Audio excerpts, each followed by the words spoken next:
இங்கே நிற்கிறாங்க பார்த்தீங்களா மேடம், இவங்களுக்கு தான் செய்ய போகுது. ஒரு பேனில் கோகனட் ஆயில், சிக்கன் வெந்துட்டுருக்கு, மஞ்சத்தூள் கொஞ்சம், பெப்பர் கொஞ்சம், கொஞ்சமாக போட்டுக்கல.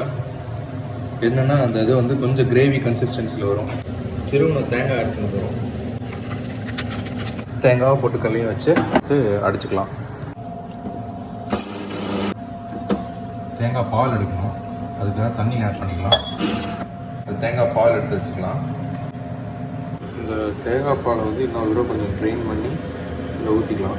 இப்போது இது நல்லா மிக்ஸ் பண்ணி விட்டுக்கலாம்.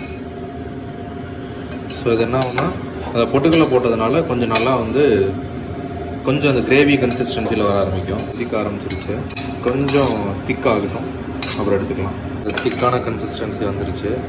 ஸோ இது வந்து கிரேவி மாதிரி நம்ம வந்து சாப்பாட்டில் பிசைஞ்சு வச்சிடலாம். இப்போ இந்த கிரேவி ஊற்றிக்கலாம். கொஞ்சம் சிக்கன் பீஸு, இந்த சிக்கன் பீஸ் நைட்டுக்கு. இப்போது மேடம் கொஞ்சம் திருப்தியாக சாப்பிட்டோம்.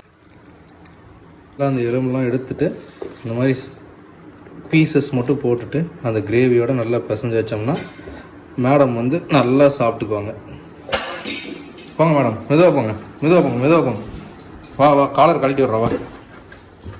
நீங்களும் உங்கள் பெட்டுக்கு இந்த மாதிரி ட்ரை பண்ணுங்கள். போட்டு வச்சிங்கன்னா நல்லா பவுலையே வந்து நீங்கள் கழுவணுங்கிற அவசியமே இல்லை, இவங்களே கழுவிடுவாங்க.